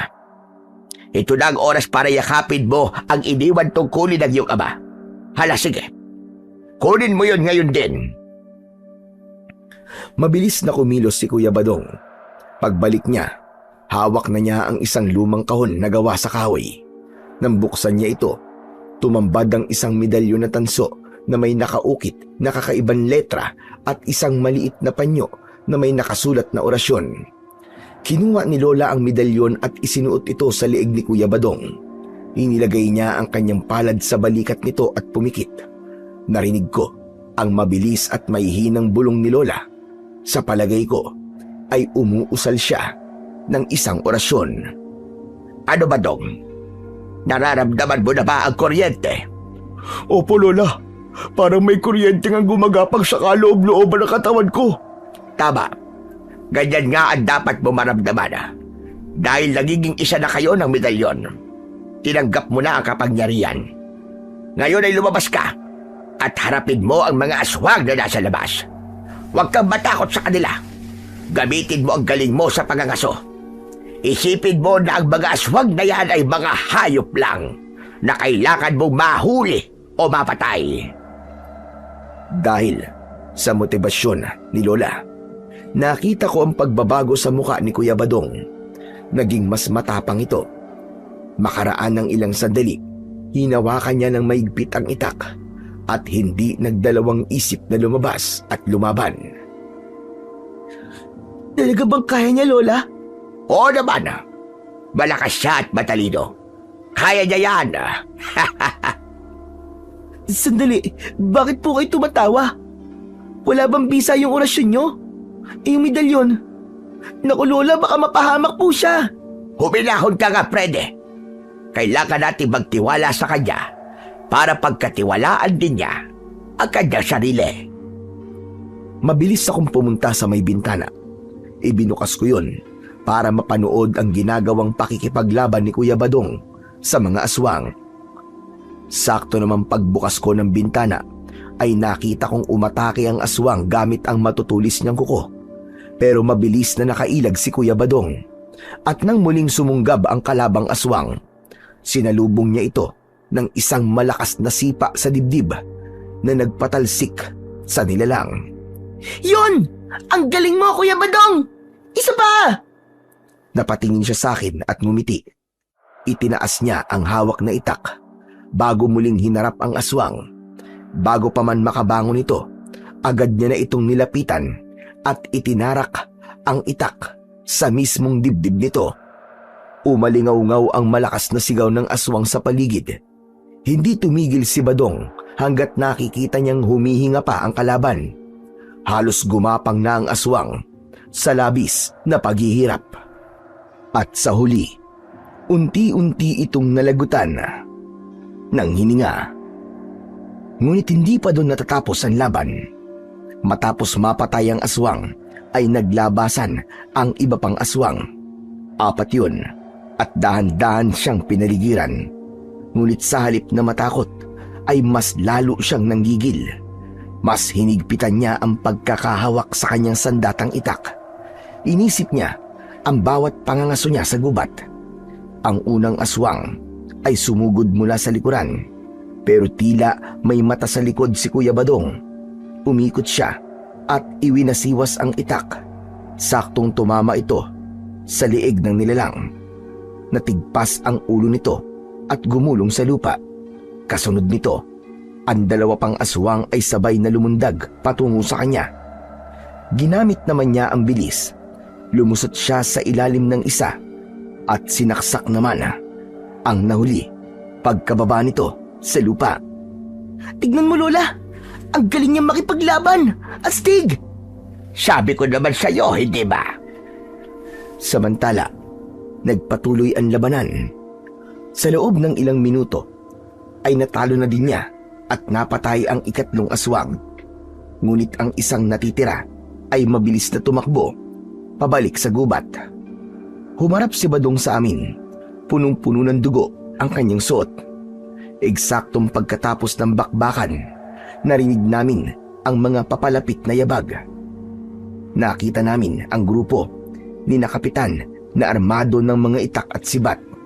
Huminto sila sa tapat ng bakuran at halos sabay-sabay na napanganga sa nakita. 4 na aswang ang nakabulagta sa bakuran ni Kuya Badong. Teka lang, totoo ba itong nakikita ko? Ikaw bang may gawa nito? Opo, Kapitan. Pinatay ko po sila. 4 na aswang? Ngunit paano? Nakalimutan niyo na po ba? Anak ako ng isang mahusay at maaasahang albularyo. Oo nga, alam ko yun. Pero 4 na aswang? Aba, ang galing mo, Badong. Manang-mana ka pala si tatay mo. Kaya pala sila biglang nagpulasag kanina pabalik sa lugar nila. Dahil natakot sila sa'yo. Bumilib ang lahat kay Kuya Badong. Masayang masaya sila. Pero yung saya na yon ay biglang nawala nang napalingon ang kapitan sa amin. Nakita niya kaming nakadungaw ni Lola sa bintana. Sandali lang. Bakit narito pa ang mga yan? Akala ko ba pinalayas mo na sila? Umabante ang mga kasama ng kapitan palapit sa amin. Pero mabilis silang hinarang ni Kuya Badong. Wag niyo sila sasaktan. Kapitan, ako po ang nagsasabi sa inyo. Hindi sila mga aswang. Hindi sila dapat nakatakutan. Ang totoo nga po niyan, sila ang tumulong sa akin para magawa ko lahat ng to. Ano bang pinagsasabi mo? Si Lola Ising po ay katulad ni tatay na isang albularyo. At hindi lang po basta isang albularyo. Isa din po siyang mangangatay ng aswang. Siya nagbigay sa akin ng basbas at nagturo kung paano ko ilalabas ang tapang at kapangyarihang minana ko kay tatay. Natahimik ang lahat sa sinabing yon ni Badong. Lumabas kami ni Lola at nilapitan ang kapitan na halos hindi na makatingin sa aming mga mata dahil sa hiya.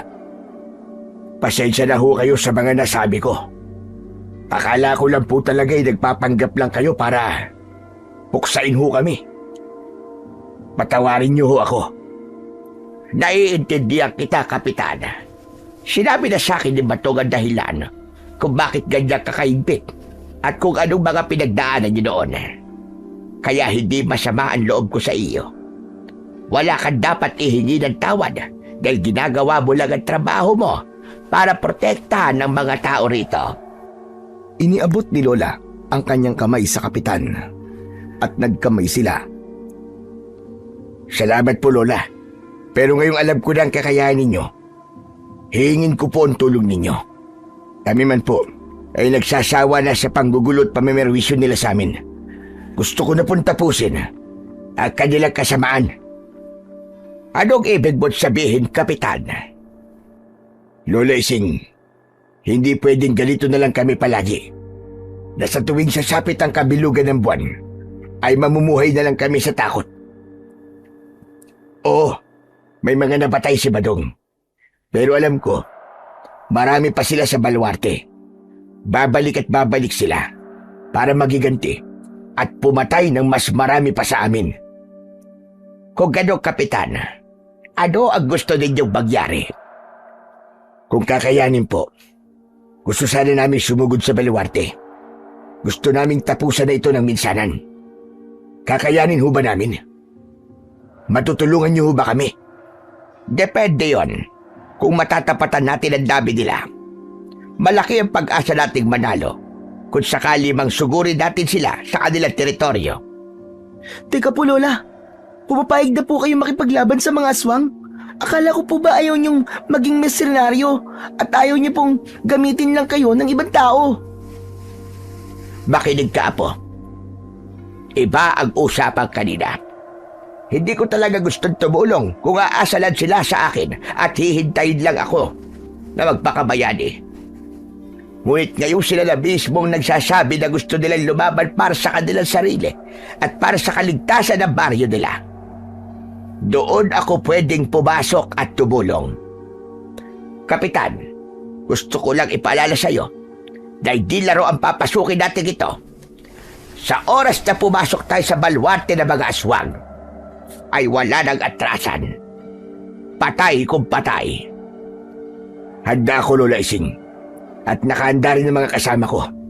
Mas gusto ko pang mamatay ng lumalaban kaysa maghintay na lang dito habang isa-isa nilang inuubos sa mga tao sa baryo namin. Oras na para lumaban. Kung yun na, pasya mo, hindi ko kayo tatagyan. Tutulungan ko kayo sa abot ng aking makakaya. Kami nitong apo ko. Oh, bakit naman po ako masasali dyan, Lola? Wala naman po akong alam sa pakikipaglaban sa aswang. Dahil ikaw ang magiging tenga at mata namin sa gabing ito, Freddy.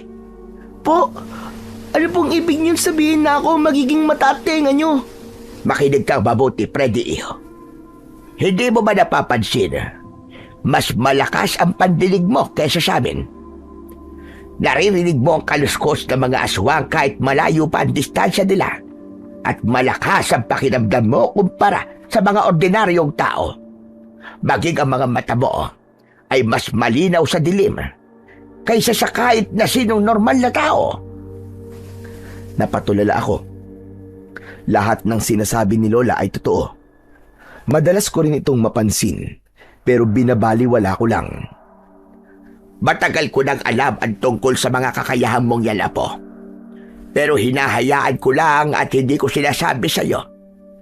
Dahil gusto ko sanang mabuhay ka na muna ng normal hanggat maaari dahil masyado ka pa bata. Pero Freddy, Apo, hindi mo na talaga maiiwasan ang tadhanang nakalaan para sa'yo. Ikaw talaga ang tagapagmana ng lahat ng ito at magpapatuloy sa tungkulin ng ating lahi. Lola, ibig bang sabihin ay magiging albularyo at mangangatay din po ako ng aswang? Nasa dugo mo na yan, Apo. At ngayong gabi, kailangan ng baryong ito ang regalong yan na nasa loob mo. Tumingin ako kay Kuya Badong at kay Kapitan Bito. Nakita ko sa mga mata nila ang malaking pagnanais na tuldukan na talaga ang pamimerwisyo sa kanila ng mga aswang. Iyo, malaki ang tiwala namin sa iyo at sa lola mo. Kung totoo ang sinasabi niya, Ikaw ang magiging alas namin sa pagsugod na ito. Matulungan mo sana kami. Sige po, paeg na po ako.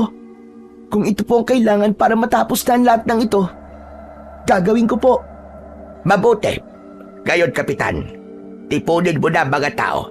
Oras na para basbasan ko ang kanilang mga sandata at hihanda ang kanilang mga loob. Kailangan na natin kumilos sa lalong madaling panahon. Mabilis na kumilos ang mga taga-baryo. Tinawag na nila ang kanilang mga kasama. Lahat ng mga kalalakihan sa baryo ay kailangang tumulong. Walang maiiwan sa baryo, kundi ang mga may sakit lang at mga bata at mga babae. Pero meron ding ibang mga babae na sumama. May dala-dala din silang mga armas. Naglatag sila ng lona sa lupa at doon inilagay ang mga itak, sibat, latigo at iba pa. Lumapit si Lola Ising. Sa mesa, bitbit ang kanyang itim na bag. Kinuha niya ang isang bote ng langis na may kasamang mga ugat ng halamang gamot at nagpakuha siya ng isang mangkok ng asin na hinaluan ng abo sa kalan. Nagsimulang bumulong ng orasyon si Lola. Habang bumubulong siya, ay isinasawsaw niya ang daliri sa pinaghalo-halong sangkap sa mangkok at pinapahiran ang bawat sandatang nakalatag sa lona. Ang mga sandatang ito ay may taglay ng lason para sa mga aswang. Papabilisin ito ang kanilang kamatayan. Nang makumpleto na ang ritual at pagbabasbas, ay isa-isa nang pinulot ng mga kasama nila ang kanika nilang mga armas na gagamitin sa pagpuksa sa baluarte ng mga aswang. Handa na po kami, Lola. O siya, tara na. Tapusin na natin ang labang ito. Nagsimula na kaming maglakad. Binaybay na namin ang masukal na gubat papunta sa tinatawag nilang baluarte ng mga aswang. Sa gitna ng paglalakad namin, bigla akong may narinig. May mga bulong. Pinikit ko ang aking mga mata at nag-focus sa bawat detalye ng ingay na yon. Nasa unahan sila, nag-uusap-usap. Naramdaman ko ang kanilang presensya. Hindi lang sila iisa, kundi marami sila. Lola, nararamdaman ko na po sila. Marahil sila po yung mga bantay. Mag-iingat po tayong lahat. Nagpatuloy pa ang aming paglalakad hanggang sa itinaas na ni Kapitan ang kanyang kamay bilang hudyat na kailangan na naming tumigil. Sa sandaling yun, biglang may humuni ng matinis mula sa taas ng puno. Laban na, mga kasama! Mula sa dilim ay lumundag ang halos 6 na aswang. Kitang-kita ko silang pasugod lahat kay Kuya Badong. Kuya Badong! Sa itaas mo! Dahil sa babala ko, mabilis na lumingon si Kuya Badong at iwinasiwas ang kanyang matalas na itak. Isang nakapangingilabot na sigaw ang umalingaw-ngaw sa buong paligid. Tumalsik ang itim na dugo sa damuhan. Nakita ko, bahagya pang umusok ang sugat nito na parabang nabuhusan ng napakatapang na asido. Ha! Mga hayop kayo! Papatayin ko kayo lahat! Papatayin ko kayo! Nag-aalab ang galit sa muka ni Kuya Badong. Hindi siya umatras. Sinalubong niyan lahat ang sunod-sunod na pag-atake ng mga aswang. Patay kung patay. Para siyang leon na galit na galit. Samantala, ang iba pang mga kalalakihan ay nagsimula na ding makipagbakbakan. Magulo, madugo, at puno ng hiyawan ang naging labanan. Kapitan! Sa kanan mo! 3 po sila nagtatangka na lumapit sa'yo! Lumingon si Kapitan Vito. Iwinasiwas ang hawak niyang buntot pagi. Freddy, sabihin mo sa akin, may nakikita ka pa bang ibang aswang? Lola, nasa may dulo po ng talayban. Nag-aabang po siya doon.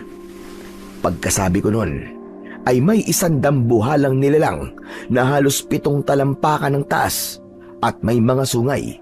Sa palagay ko ay siya na ang pinuno ng mga bantay. Lola, ako na pangarap sa kanya! Kahit mas malaki ang kalabang nasa harapan niya, ay hindi siya nagpatinag. Mabilis niyang itinarak ang dala niyang itak sa batok ng aswang, pero laking gulat niya nang hindi man lang tumagos ang sandata niya. Masyadong makapal ang balat nito. Gamitin mo ang medalyon, iho! Idikit mo yon sa kanyang balat! Naalala niya ang agimat na nasa kanyang leeg. Hinawakan niya yon at idiniin sa batok ng aswang. Sinabayan naman ito ng orasyon ni Lola Ising. Nagwala ang aswang. Nagpupumiglas pa ito. Pero makalipas lamang ang ilang sandali, unti-unti na din itong namatay. Kuya! Sa paanan mo! Tumalon ka!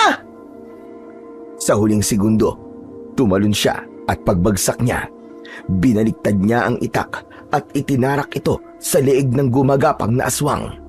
Sabay nito, ang dambuhalang aswang ay tuluyang bumagsak at nangisay hanggang sa masunog at naging abo. Hiningal kaming lahat.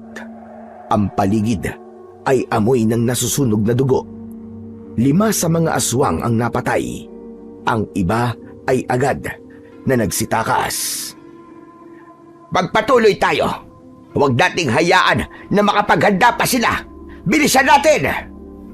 Nagpatuloy kami sa paglalakad ng mas mabilis. Ilang sandali pa ay nasa bungad na kami ng baluarte ng mga aswang. Sa tulong ng maliwanag na buwan, nakita ko ang kahindik-hindik na itsura ng kanilang kuta. Sa unang tingin, isa itong abandonadong sementeryo na may mga barong-barong na nababalot na ng mga baging. Ang amoy sa paligid ay nakakasuka. Amoy nabubulok na karne. May mga nakita akong nakakalat na mga buto at bungo ng tao at hayop sa lupa. Lola, sandali lang. Ang dami po nila. Hindi pa ako tapos magsalita ay nagsilabasan na ang mga aswang mula sa madidilim na sulok ng baluarte. Nagulat ang lahat nang makitang doble ang dami nila sa aming bilang. Naglalaway, nanlilisik ang mga mata at handang pumatay para ipagtanggol ang kanilang teritoryo. Pero sa halip na umatras ang mga taga-baryo, napansin kong mas lalo silang tumapang at humigpit ang pagkakahawak nila sa kanilang mga armas. Alam ng lahat ang dahilan kung bakit kami sumugod doon at wala nang atrasan dahil yun na lang ang huli naming pagkakataon para wakasan na ang sumpa. Para sa baryo! Sugod mga kasama! Nagsimula na ang gera sa baluarte. Sumugod na sila sa mga aswang. Si Kuya Badong at si Kapitan Vito ang nasa harap at walang takot na sumagupa sa mga nagwawalang halimaw. Freddy, hanapin mo ang pinuno nila. Ituro mo sa akin kung nasaan siya. Pinikit ko ang aking mga mata at hinanap ang kanilang pinuno. Ginamit ko ang aking pandinig upang matukoy kung nasaan siya. Kakaiba ang ungol na lumalabas sa kanyang bibig. Mas mababa, para bang nanggagaling sa ilalim ng lupa. Nandun po siya sa itaas, Lola. Yung may suot po na pulit-pulit na itim na kapa. Siya po ang pinuno nila. Halos sabay-sabay na napatingin sa itaas si Lola Ising at Kuya Badong. Doon sa tuktok ng gumuhong pader ng baluarte, nakatayo ang isang nilalang na mas malaki at mas nakakatakot kaysa sa iba. Badong! Tapusin mo na, Badong! Nang marinig ni Badong ang utos, hindi na siya nag-atubili. Agad siyang humiram ng isang mahabang sibat sa kasamang taga-baryo at saka siya pumorma. Sa isang iglap ay ibinato niya ng buong lakas ang sibat diretso sa dibdib ng halimaw, pero bahagyang nakaiwas ito at nadaplisan lang ang kanyang balikat. Isang malakas na sigaw ang pinakawalan ng pinuno nila bago ito nawalan ng balanse at bumagsak mula sa itaas. Lumapit si Lola Ising sa pinuno. Inilabas niya ang isang maliit na bote ng binditadong langis at ang kanyang sariling medalyon. Kitang-kita ko ang maitim na usok na lumalabas mula sa sugat ng aswang na yon. Hindi ko alam kung ano ang gagawin ni Lola, pero hindi naging madali ang lahat. May mga aswang na handang ipagtanggol ang kanilang pinuno. Kaya naman, tumulong na si Kuya Badong at Kapitan Vito. Gumamit sila ng itak at latigo para mapigilan ang mga aswang na gustong saktan si Lola Ising. Tapusin na natin ito. Ikaw na nagpasimuno ng lahat ng kaguluhan dito. Pagbabayaran mo lahat ng kasalanan mo sa mga taong ito. Sinaboy ni Lola ang langis sa mukha ng pinuno ng mga aswang at itinapat ang medalyon sa noo nito. Isang nakakasilaw na liwanag ang biglang sumabog. Ang pinuno ng mga aswang ay nangisay at nagsimulang masunog ng dahan hanggang sa tuluyan ding naging abo sa aming harapan. Nang mamatay ang kanilang pinuno, ang mga natitirang aswang ay kanya-kanya ng pulasan. Nahabol pa nila ang iba at napatay, pero may iilan na nakatakas. Ngunit alam namin na kahit kailan ay hindi na sila babalik. Ilang sandali pa, unti-unti nang sumikat ang haring araw sa silangan. Mga kasama, tapos na. Tapos na ang ating kalbaryo. Tama ka, Kapitan. Tapos na nga. Lola Ising, salamat ha. Maraming salamat po sa tulong nyo. Sa wakas, malaya na po ang baryo namin. Tumingin sa akin si Lola Ising at ngumiti ng bagya. Nang masiguro namin na lahat ng mga naroroong aswang ay wala ng buhay, nagsimula na kaming maglakad pabalik sa baryo.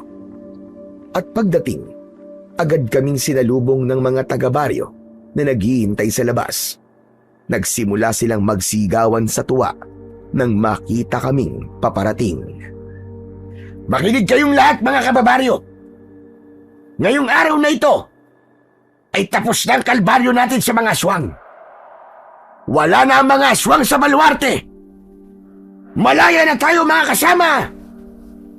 Masayang masaya ang lahat. Agad na naglabas ng pagkain ng mga tao at isang masayang salo-salo na parang piyesta ang naganap sa gitna ng baryo. Ang umagang yon ay napuno ng sigla at ingay. Lumapit ang ilan sa amin at nag-alay ng mga bulaklak kay Lola Ising bilang pasasalamat. Ngumiti lang si Lola. Alam kong pagod siya, pero sulit naman ang lahat ng ginawa niya dahil nakita naming muling nabuhay ang pag-asa sa mata ng mga tao. Ilang oras pa ang lumipas bago namin tuluyang lisanin ang baryo ni Badong. Inihatid nila kami hanggang sa sakayan ng bus sa bayan. Ngunit bago kami sumakay, tinapik muna ni Kuya Badong ang balikat ko. Mag-iingat ka palagi ha. Hindi kita makakalimutan, Totoy. Hindi rin po kita makakalimutan, Kuya Badong. Lalo na't ikaw lang po natawag sa akin ng ganyan eh. Tuluyan na nga kaming nakauwi ni Lola Ising sa bahay namin. At agad kaming sinalubong ng mga kamag-anak naming labis na nag-aalala. Akala raw nila ay kasama kami sa mga namatay na pasahero ng naaksidenteng bus. Pero matapos ang ilang araw, ay nagbalikan din sila sa kani-kanilang mga bahay at naiwan kaming muli ni Lola. Kaya naman, balik kami sa dating gawi. Isang hapon, habang kumakain kami, bigla na lang siyang naging seryoso at kinausap ako ng masinsinan. Apo, ihahanda na kita. Panahon na para may matutunan ka sa akin bilang lola mo. Ano pong ihanda nyo? At para saan po? Iahanda kita bilang magiging tagapagmana ng lahat ng karunungan na alam ko. Kapag wala na ako, ikaw ang magpapatuloy, Apo, sa mga tungkulin ko bilang isang albularyo. Pero La, hindi ko po alam kung kaya ko eh. Nakita ko po kung gaano kadelikado ang ginagawa nyo. Muntik na po tayo mapahamak dun sa baluarte ng mga aswang. Yun ang dahilan kung bakit kailangan mo matuto.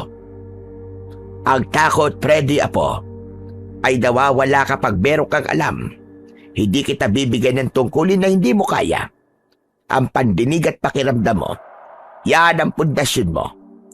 Sayang ang regalong yan kung hindi mo alam kung paano mo ito gagamitin para protektahan ang sarili mo at ang ibang tao. Kaya ko po ba talagang maging katulad nyo, Lola? Hindi mo kailangan maging katulad ko, Apo. Alam kong mas magiging mahusay ka pa kaysa sa akin.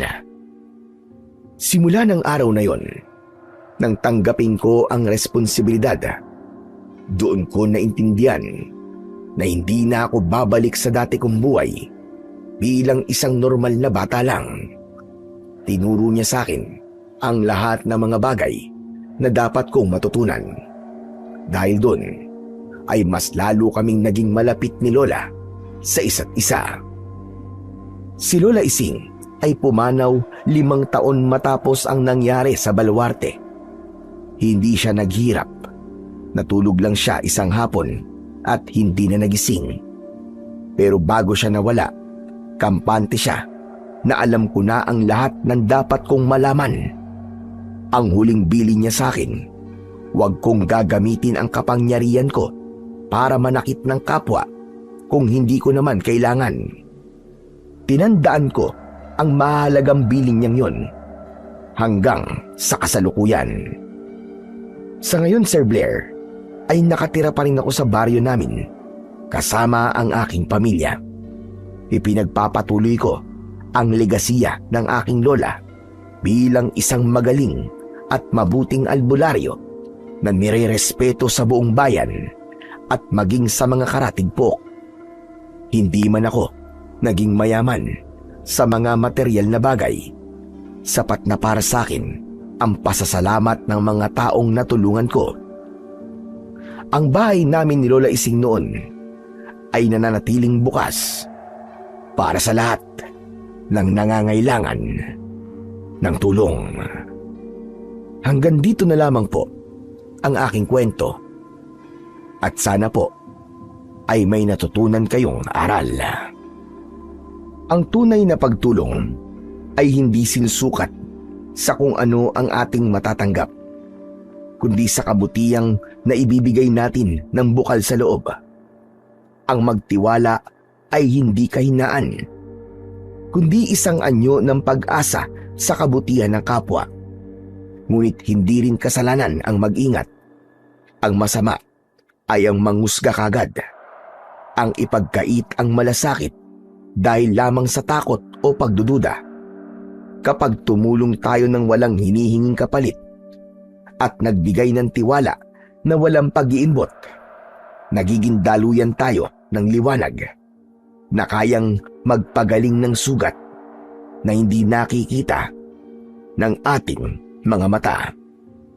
Ang sabi nga sa Kawikaan, Kabanata 11, Talata 25, ang mapagbigay na tao ay giginhawa at ang nagpapainom sa iba ay siya ring paiinumin. Ayon din sa Mateo, Kabanata 7, Talata 1 hanggang 2, huwag kayong manghusga upang kayo'y huwag husgahan, sapagkat sa hatol na iyong ihahatol ay kayo rin ang hahatulan. Maraming salamat po sa inyong walang sawang pakikinig at pagsuporta sa aking mga YouTube channel na The Voice Addict at Apong Isaac. Patnubayan po nawa kayo ng poong may kapal.